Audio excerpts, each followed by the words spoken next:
به طه، به یاسین، به معراج احمد، به قدر و به کوثر، به رضوان و طوبی، به وحی الهی، به قرآن جاری، به تورات موسی و انجیل عیسی.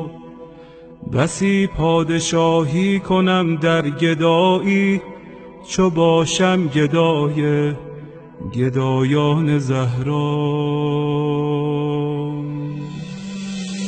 چه شبها که زهرا دعا کرده تا ما همه شیعه گردیم و بیتاب مولا. غلامی این خانواده دلیل و مراد خدا بوده از خلقت ما. مسیرت مشخص، امیرت مشخص، مکن دل دل ای دل، بزن دل به دریا. که دنیا به خسران عقبی نیرزد، به دوریز اولاد زهرا نیرزد. و این زندگانی فانی، جوانی، خوشیهای امروز و اینجا، به افسوس بسیار فردا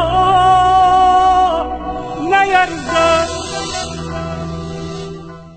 اگر عاشقانه هوادار یاری، اگر مخلصانه گرفتار یاری، اگر آبرو می‌گذاری به پایش، یقیناً خریدار یاری. بگو چند جمعه گذشتی ز خوابت، چه اندازه در ندبه ها زاریابی. به شانه کشیدی غم سینه اش را، و یا چون بقیه تو سربار یاری. اگر یک نفر را به او وصل کردی، برای سپاهش تو سردار یاری.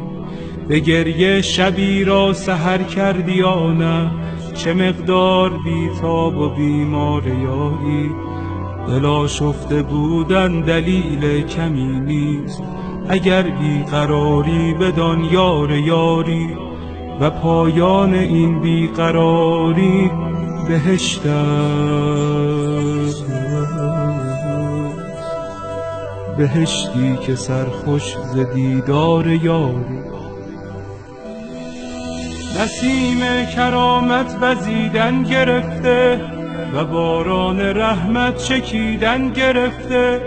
مبادا بدوزی نگاه دلت را به مردم که بازار یوسف فروشی در این دوره بد شدیدن گرفته.